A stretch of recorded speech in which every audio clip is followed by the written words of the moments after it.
O sol pairava como uma moeda cor de sangue sobre a poeirenta praça do mercado de Araruna, projetando longas sombras entre as barracas de madeira, onde vidas humanas eram negociadas como gado. Jeca Maciel permanecia imóvel, suas mãos calejadas segurando as rédeas de seu cavalo, observando um círculo de compradores se aproximando. Seus olhos brilhavam com a fome de predadores, suas vozes elevando-se em um leilão febril que revirava seu estômago como pedra. R$ 200 pelo curumim!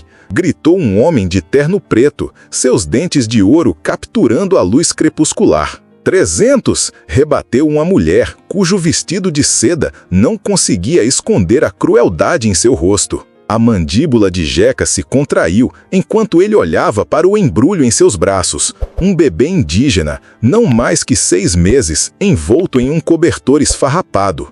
Os olhos escuros da criança o fitavam com uma inocência que perfurava cada parede que ele havia construído ao redor de seu coração. Os compradores se aproximavam, suas mãos estendendo-se como urubus descendo sobre a carniça. Eu disse que o piá não está à venda! A voz de Jeca cortou o ruído como uma faca na manteiga. A multidão silenciou. Um vento frio varreu a praça, carregando consigo o cheiro de tempestade que se aproximava. Jeca podia sentir 50 pares de olhos queimando-o, podia sentir o perigo pressionando de todos os lados, como um laço apertando seu pescoço. Sua mão moveu-se instintivamente para o garrucha em sua cintura, sabendo muito bem que um homem contra uma multidão não passava de uma oração sussurrada ao vento. Mas o que aconteceu em seguida silenciaria todo o sertão e mudaria o curso de 3 vidas para sempre. 2 dias antes, Jeca não passava de uma sombra vagando pela imensidão do sertão da Paraíba. Seu acampamento ficava em uma grota entre 2 morros, longe do julgamento da civilização, onde um homem podia existir sem explicar seus pecados a ninguém além das estrelas. Mas o que aconteceu em seguida silenciaria todo o sertão e mudaria o curso de 3 vidas para sempre. Ele havia escolhido essa solidão após o cangaço, depois de ver muitos homens bons morrerem por causas que mal compreendiam. Depois de aprender que, às vezes, a sobrevivência significava se tornar algo que você mal reconhecia no espelho. O ritual matinal nunca mudava. Café preto sobre uma fogueira, verificando os cascos de seu cavalo, limpando seu rifle com a precisão metódica de um homem que havia aprendido que os detalhes significavam a diferença entre respirar e virar comida de urubu. O silêncio estendia-se ao seu redor como um cobertor, quebrado apenas pelo sussurro do vento através da caatinga e o ocasional grito de um gavião circulando no céu. Jeca havia se convencido de que isso era o bastante, que um homem podia viver sem apego, sem propósito além de sua própria sobrevivência, que a dor em seu peito acabaria por desaparecer se ele apenas continuasse se movendo, mantendo distância de qualquer coisa que pudesse pedir que ele se importasse novamente. O cangaço o havia ensinado que se importar era um luxo que ele não podia pagar, que cada pessoa que você deixava entrar em seu coração se tornava outro alvo para a crueldade do mundo. Sua égua, uma robusta baia chamada Estrela, havia sido sua única companheira durante esses anos de peregrinação. Ela o havia carregado através de tempestades de poeira e passagens de montanha, nunca fazendo perguntas sobre seu destino, porque ambos entendiam que não havia um. Eles eram fantasmas assombrando a paisagem, passando, mas nunca se estabelecendo, nunca se permitindo o perigoso conforto de chamar qualquer lugar de lar. Ele estava selando Estrela, preparando-se para mais um dia de vagar sem rumo, quando ouviu um som tão fraco que quase o perdeu sob o vento da manhã. Um choro, humano, desesperado. O tipo de som que corta as defesas de um homem como uma faca quente na manteiga, exigindo atenção, quer ele queira dar ou não. O som vinha de uma ravina a cerca de 800 metros a leste. Mal audível, mas inegavelmente real. Jeca ficou congelado, suas mãos ainda nas correias da sela, cada instinto gritando para que ele o ignorasse, para que ele montasse e cavalgasse na direção oposta. Ele havia aprendido há muito tempo que os problemas dos outros tinham uma maneira de se tornarem seus, que a bondade era frequentemente recompensada com uma bala nas costas ou uma corda no pescoço. Mas o choro veio novamente, mais fraco desta vez, carregando consigo o peso da esperança final de alguém. Algo profundo em seu peito começou a rachar, como gelo quebrando sobre o peso da primavera. Contra todos os instintos de sobrevivência que ele havia aprimorado nos últimos 3 anos, Jeca pulou na cela e guiou Estrela em direção ao som. A ravina era mais profunda do que parecia à distância, esculpida por enchentes repentinas que há muito haviam seguido em frente para esculpir sua destruição em outro lugar. No fundo, meio escondidos por pedras roladas e arbustos espalhados, ele os encontrou. Uma jovem indígena, mal viva, segurando um bebê em seu peito com a força desesperada do amor de uma mãe.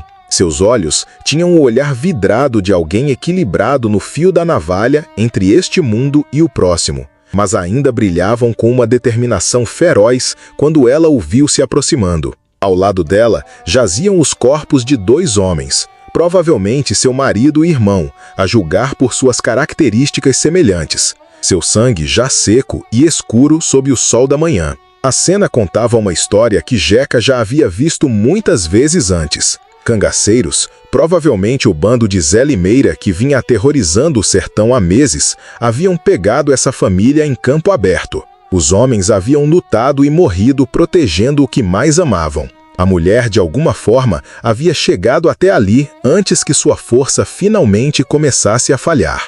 "Por favor", ela sussurrou, sua voz não mais forte que o farfalhar das folhas. "Pegue ele, mantenha-o seguro." Suas palavras vieram em português quebrado, cada uma custando-lhe energia preciosa que ela mal podia poupar. Jeca desmontou lentamente, sua mente correndo por uma dúzia de razões pelas quais ele deveria remontar e ir embora. Essa não era sua briga, não era sua responsabilidade. O jogo inteligente era deixá-los onde o sertão os reivindicaria, onde sua história terminaria sem se enredar com a sua. Ele já havia visto morte suficiente, carregado culpa suficiente. Ele não precisava adicionar mais peso ao fardo que já carregava. Mas quando a mulher pressionou a criança em seus braços, quando aqueles pequenos dedos se enrolaram em seu polegar com uma força que parecia ancorá-lo a algo que ele pensava ter perdido para sempre, Jeca sentiu as paredes ao redor de seu coração começarem a desmoronar. O bebê era perfeito, não marcado pela violência que havia reivindicado sua família, inocente da crueldade que parecia envenenar tudo nesta terra árida. Qual é o nome dele? Jeca se viu perguntando, embora não tivesse a intenção de falar. Ursinho, ela conseguiu. Um sorriso tremeluzindo em seus lábios como a luz do sol rompendo as nuvens de tempestade. O pai dele queria que ele fosse forte, como o urso que protege seus filhotes. Eu o manterei seguro, Jeca ouviu-se dizer, as palavras emergindo de algum lugar mais profundo do que o pensamento consciente, de um lugar que ele pensava estar morto e enterrado sob anos de cinismo e dor. O sorriso da mulher se alargou, uma expressão de alívio tão profundo que apertou o peito de Jeca. Ela estendeu a mão com dedos trêmulos e tocou seu rosto, como se estivesse tentando memorizar os traços do homem que carregaria seu presente mais precioso para um futuro incerto.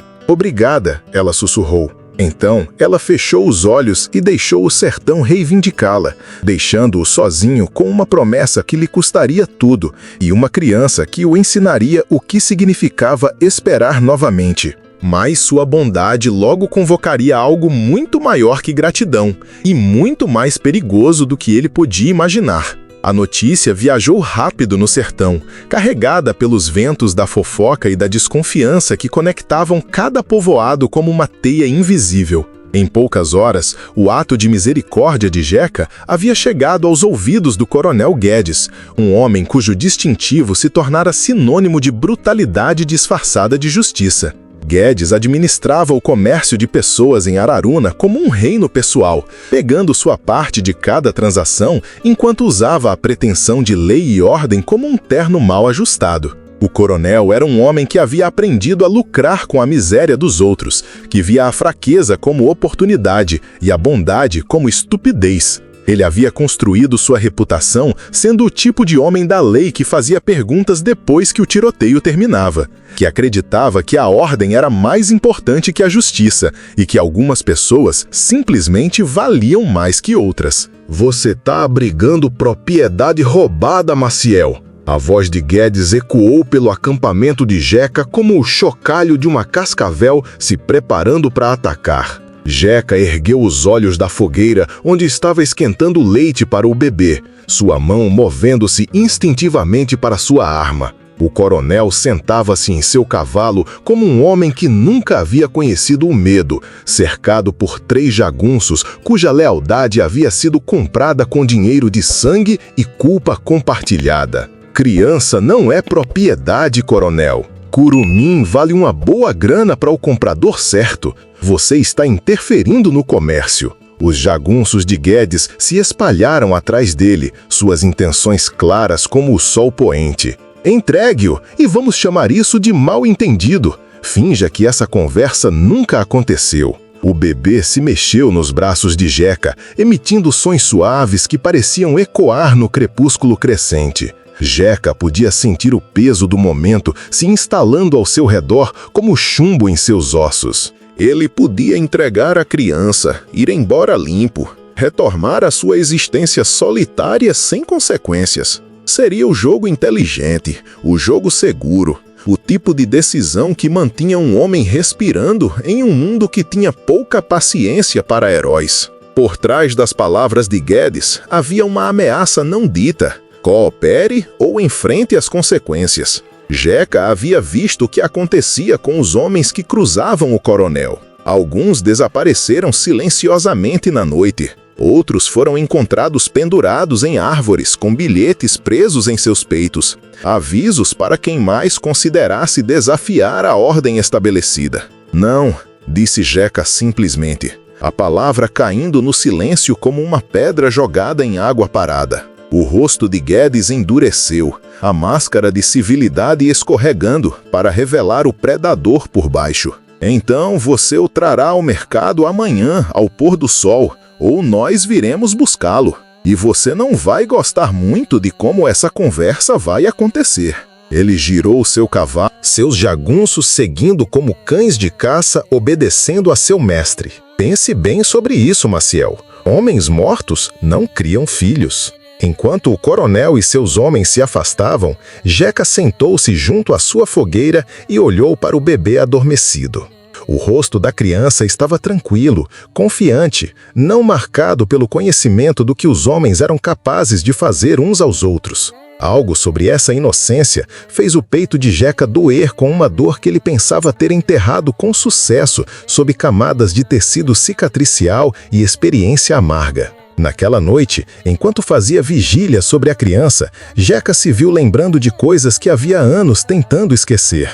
O rosto de um jovem retirante que havia morrido em seus braços em Pombal, chamando por sua mãe com seu último suspiro.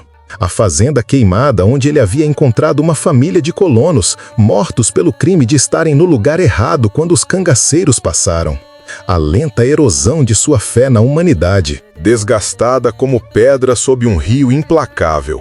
Mas agora, segurando esta criança, ele sentia algo se agitando que ele pensava estar morto para sempre. Esperança, propósito, a perigosa crença de que talvez, apenas talvez, um ato de bondade pudesse importar em um mundo que parecia determinado a provar o contrário. O minúsculo batimento cardíaco do bebê contra seu peito parecia ecoar o seu, como se eles já estivessem conectados por laços mais fortes que o sangue. Ursinho, Jeca, havia decidido manter o nome que a mãe da criança havia lhe dado. Representava tudo de bom que ainda existia em um mundo enlouquecido pela ganância e pela violência. Entregá-lo ao mercado de Guedes seria entregar a última parte da alma de Jeca, para finalmente e completamente se tornar a casca vazia que ele estava fingindo ser por tanto tempo. Quando a madrugada se aproximava, Jeca tomou sua decisão. Ele iria ao mercado como exigido, mas não para vender. Ele iria para fazer uma resistência, para traçar uma linha na poeira que ele não cruzaria, não importa o custo.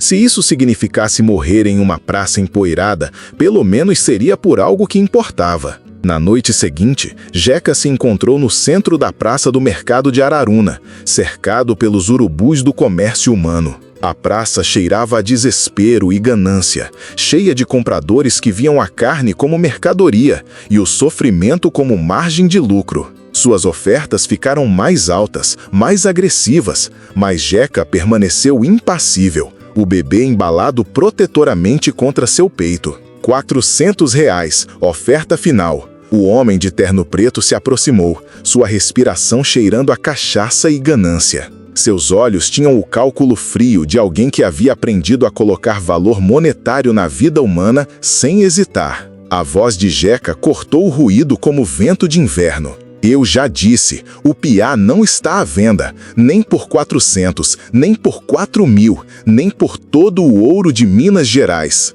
A multidão se aproximou, sentindo a fraqueza que podiam explorar, suas vozes elevando-se a um tom quase febril. Jeca podia sentir a situação saindo do controle, podia sentir a violência pairando no ar como um raio de calor antes de uma tempestade.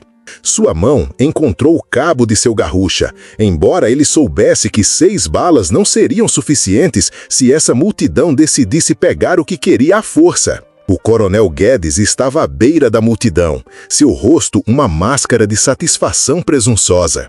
Ele havia orquestrado esse momento perfeitamente, transformando toda a cidade em cúmplices em seu esquema. Quando Jeca finalmente caísse, e Guedes tinha certeza de que cairia, haveria dezenas de testemunhas para jurar que o forasteiro havia sacado primeiro, que sua morte era justificada e legal. Foi então que o trovão começou. A princípio, parecia com nuvens de tempestade distantes, um estrondo no horizonte que mal se registrava sobre o caos do mercado.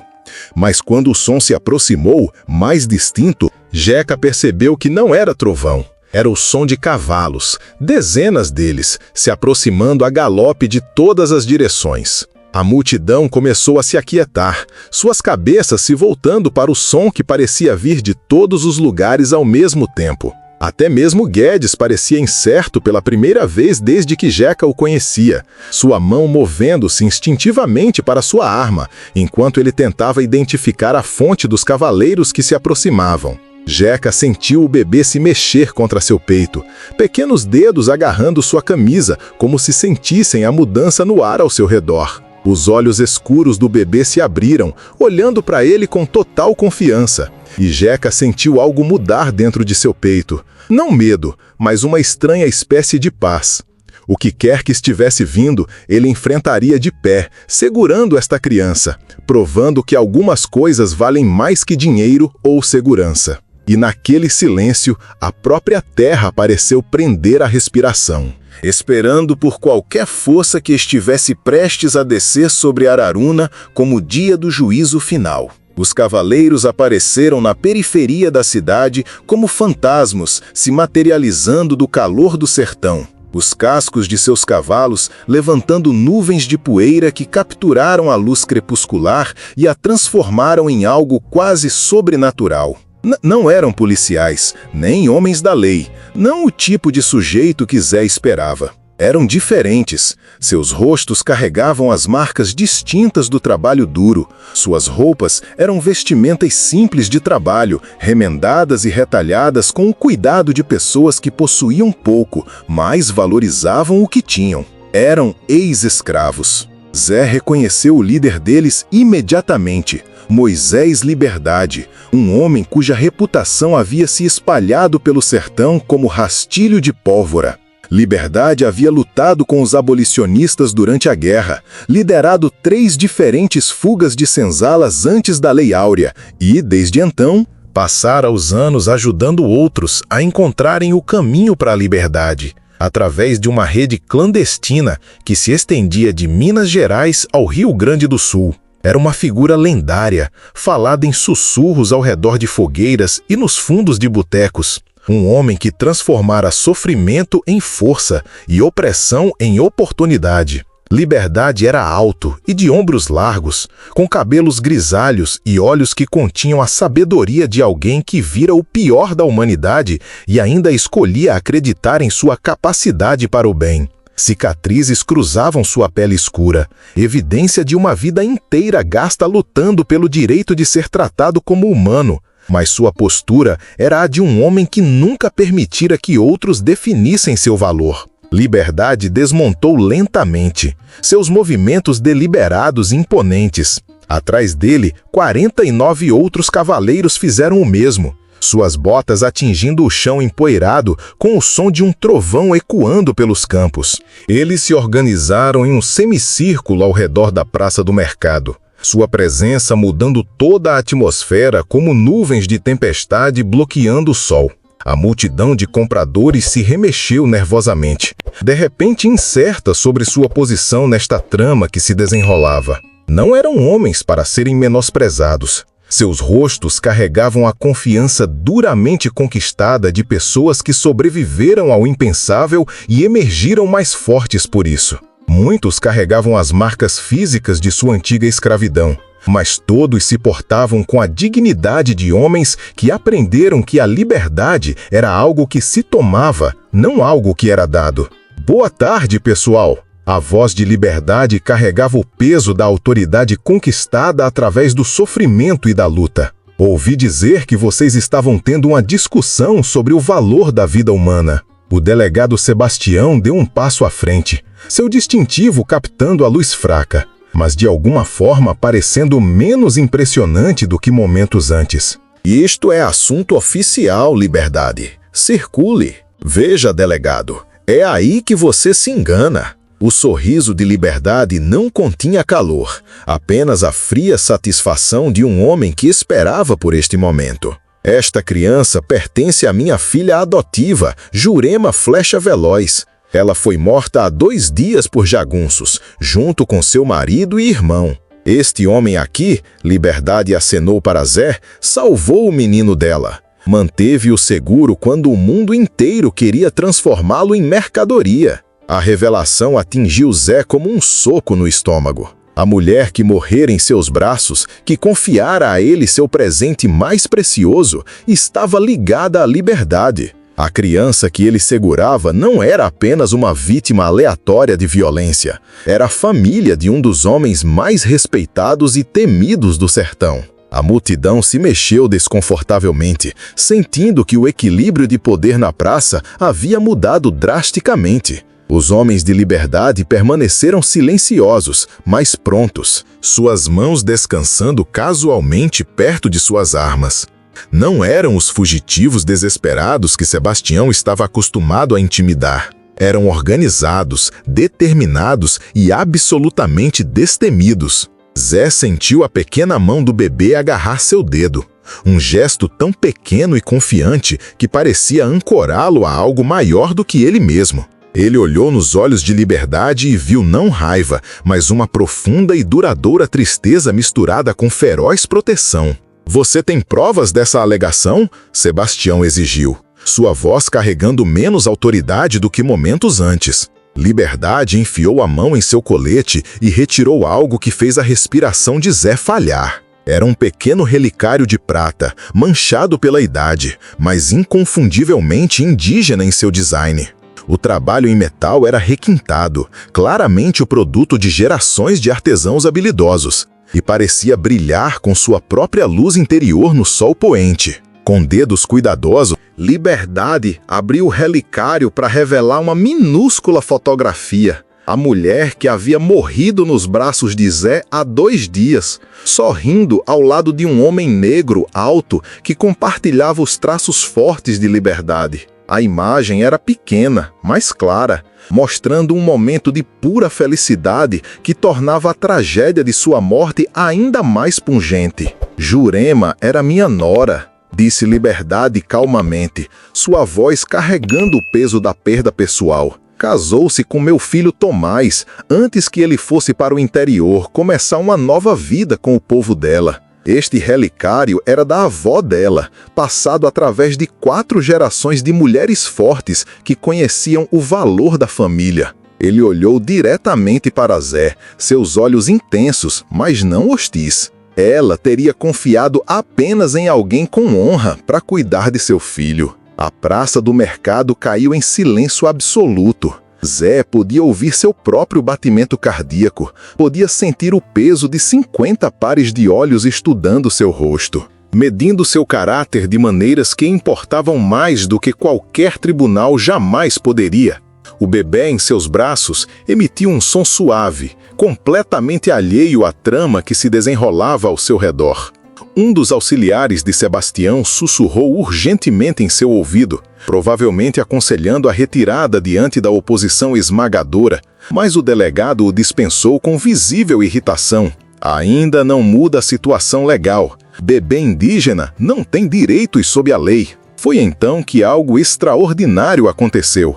Os ex-escravos começaram a se mover, não agressivamente, mas com a dignidade silenciosa de pessoas que aprenderam o verdadeiro valor da liberdade.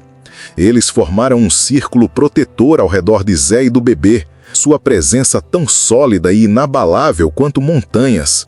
O rosto de cada homem contava uma história de luta e sobrevivência, de dignidade mantida diante de uma crueldade impensável. Talvez não sob sua lei, disse Liberdade suavemente, suas palavras carregando mais autoridade do que qualquer distintivo ou uniforme jamais poderia. Mas existe uma lei superior ao que está escrito em seus livros, delegado. E essa lei diz que toda criança merece proteção, merece amor, merece a chance de crescer livre. Zé sentiu algo se abrir dentro de seu peito. Não o estalo doloroso de um coração sob pressão, mas a doce libertação de paredes que retiveram demais por muito tempo. Ele olhou para o bebê em seus braços, depois para os rostos ao seu redor e percebeu que a bondade de fato convocara algo maior do que gratidão. Convocara justiça. O que você quer de mim? Zé perguntou a Liberdade, sua voz mal acima de um sussurro. Quero que você termine o que começou. Liberdade respondeu, aproximando-se até que apenas Zé pudesse ouvir suas palavras. Quero que você crie este menino como se fosse seu. Ensine-o sobre o mundo, mas não deixe que a crueldade do mundo envenene seu coração. A voz de Liberdade caiu ainda mais, carregando o peso da dor pessoal. Minha nora viu algo em você, algo que valia a pena confiar com seu presente mais precioso. Estou pedindo que você não a decepcione. Zé assentiu, sentindo o peso da promessa se estabelecer sobre seus ombros como um manto que ele esperava a vida toda para vestir. Eu não vou decepcioná-la. Eu não vou decepcioná-lo. Liberdade sorriu, e pela primeira vez naquela noite, a expressão atingiu seus olhos. Então você tem a proteção de cada homem aqui e algumas centenas mais além disso. Qualquer um que ameaçar esta criança, ameaça todos nós. O delegado Sebastião olhou ao redor para os rostos ao seu redor, calculando as probabilidades e consequências. O que quer que ele tenha visto naquelas feições castigadas o fez recuar, sua mão se afastando de sua arma. Os compradores na multidão começaram a desaparecer, sentindo que sua oportunidade havia passado e não dispostos a enfrentar a ira dos cavaleiros de Liberdade. Isto não acabou, Liberdade, disse Sebastião, mas suas palavras careciam de convicção. Sim, acabou, Liberdade respondeu com tranquila finalidade. Acabou desde o momento em que este homem escolheu a bondade em vez do lucro. Enquanto o delegado e seus auxiliares se retiravam, os ex-escravos começaram a se dispersar, mas não antes que cada um se aproximasse de Zé individualmente. Alguns ofereceram palavras de encorajamento, outros simplesmente assentiram com respeito, mas todos eles pressionaram algo em sua mão. Moedas, notas, pequenos itens preciosos que representavam seu apoio à sua escolha e seu investimento no futuro da criança. Quando o último cavaleiro havia montado para partir, Zé tinha dinheiro suficiente para cuidar da criança adequadamente, para construir uma vida que pudesse acomodar o amor em vez de apenas a sobrevivência. Mas mais do que isso, ele tinha algo que pensava estar perdido para sempre. Um senso de pertencimento a algo maior do que ele mesmo. Um propósito que se estendia além da mera existência. Liberdade foi o último a montar em seu cavalo, seus movimentos mostrando a rigidez de um homem que vivera uma vida dura, mas se recusava a deixá-la quebrá-lo. Como vai chamar o menino? Ele perguntou. Zé olhou para o bebê, que agora estava acordado e olhando para ele com olhos que pareciam conter a sabedoria de gerações.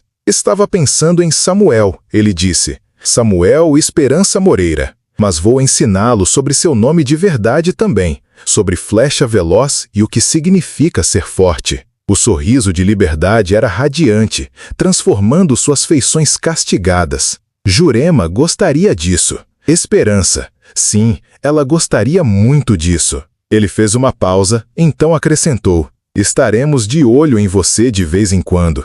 Não porque não confiamos em você, mas porque família cuida de família. Enquanto os cavaleiros desapareciam na escuridão, Zé se viu sozinho na praça vazia do mercado com a criança em seus braços. O silêncio parecia diferente agora. Não o vazio oco do isolamento, mas a tranquilidade pacífica de um homem que encontrara seu propósito e seu lugar no mundo. Ele olhou para as primeiras estrelas aparecendo no céu escurecendo e fez uma promessa silenciosa. Esta criança cresceria conhecendo o amor, conhecendo sua herança, sabendo que era valorizada por quem era em vez do que outros poderiam tentar fazê-la ser. E talvez, apenas talvez, isso fosse suficiente para começar a curar um mundo que havia esquecido o que significava se importar uns com os outros. 3 meses depois, o pequeno rancho de Zé nos arredores de Córrego Amargo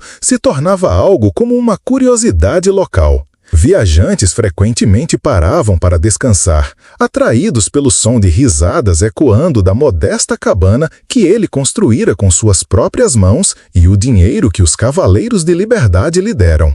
Lá dentro, eles encontravam um vaqueiro experiente ensinando um bebê indígena a bater palmas, ou cantando canções de niná em uma voz tornada rouca por anos de silêncio. A criança prosperava sob os cuidados de Zé, crescendo forte e feliz em um lar cheio do tipo de amor que transforma tudo o que toca. Zé descobriu que a paternidade era o trabalho mais difícil e gratificante que ele já empreendera. Mais difícil do que a guerra, mais satisfatório do que qualquer vitória que ele já havia alcançado em qualquer campo de batalha. Samuel, flecha veloz, havia se tornado o centro do universo de Zé. Um lembrete constante de que a esperança poderia florescer mesmo nas condições mais adversas. O riso do bebê podia afastar as memórias mais sombrias. Sua confiança podia curar feridas que Zé pensava que nunca parariam de sangrar. Liberdade cumpriu sua promessa de verificar, aparecendo a cada poucas semanas com notícias do sertão e suprimentos para o menino em crescimento. Cada visita fortalecia o vínculo entre os dois homens, construído sobre respeito mútuo e compromisso compartilhado com o bem-estar da criança. Outros membros da rede de Liberdade começaram a aparecer também, criando uma família estendida que transcendia as fronteiras de raça e origem. Mas o verdadeiro poder da história não estava na transformação de Zé, ou mesmo no resgate de Samuel. Estava na maneira como aquele único ato de bondade se espalhara como pedras atiradas em água parada. Os cavaleiros de Liberdade espalharam a história pelo sertão, e logo outras histórias começaram a surgir. Histórias de pessoas escolhendo a compaixão em vez do lucro, de comunidades protegendo os vulneráveis, de homens e mulheres encontrando a coragem de defender o que era certo. O delegado Sebastião havia sido transferido discretamente para outro estado depois que vários de seus sócios, de repente, se viram sob investigação federal. O tráfico de pessoas em Córrego Amargo secou quando pessoas decentes finalmente encontraram a coragem de se manifestar contra práticas que há muito sabiam que estavam erradas, mas tinham medo de desafiar. Em noites tranquilas, quando Samuel adormecia em seus braços e o fogo se reduzia a brasas brilhantes, Zé pensava sobre a escolha que havia feito naquela praça do mercado. Quão fácil teria sido pegar o dinheiro, ir embora, deixar que outra pessoa carregasse o fardo de cuidar. Mas a bondade, ele aprendera, nunca era realmente sobre o custo para si mesmo. Era sobre o valor que você dava à vida de outra pessoa. O bebê que valia R$ 400 para estranhos se tornara inestimável para o homem que escolheu vê-lo como mais do que mercadoria. E ao salvar Samuel, Zé descobriu que estava se salvando o tempo todo. As paredes que ele construíra ao redor de seu coração não o protegeram da dor. Apenas o impediram de experimentar a alegria que tornava a dor suportável. À medida que Samuel crescia, Zé começou a ensiná-lo sobre ambos os lados de sua herança. As histórias que sua mãe teria contado sobre a coragem e força de Flecha Veloz. E as lições que Zé aprendera sobre defender o que era certo, não importando o custo. O menino cresceria sabendo que era amado, sabendo que era valorizado, sabendo que tinha um lugar no mundo que ninguém poderia tirar dele. Você teria arriscado tudo pelo pedido de um estranho moribundo? Você teria escolhido o amor em vez da segurança? A esperança em vez do lucro? As decisões mais difíceis que tomamos são frequentemente as que definem não apenas nosso caráter, mas o tipo de mundo pelo qual estamos dispostos a lutar. Às vezes, o maior ato de coragem não é entrar em batalha, é escolher se importar quando se importar parece impossível. Inscreva-se para mais histórias poderosas que nos lembram o que significa ser humano e clique no vídeo na tela para assistir ao próximo. Com uma reviravolta tão poderosa que restaurará sua fé na coragem que vive dentro de pessoas comuns quando confrontadas com escolhas extraordinárias. Lembre-se de deixar seu valeu demais e compartilhar esta história.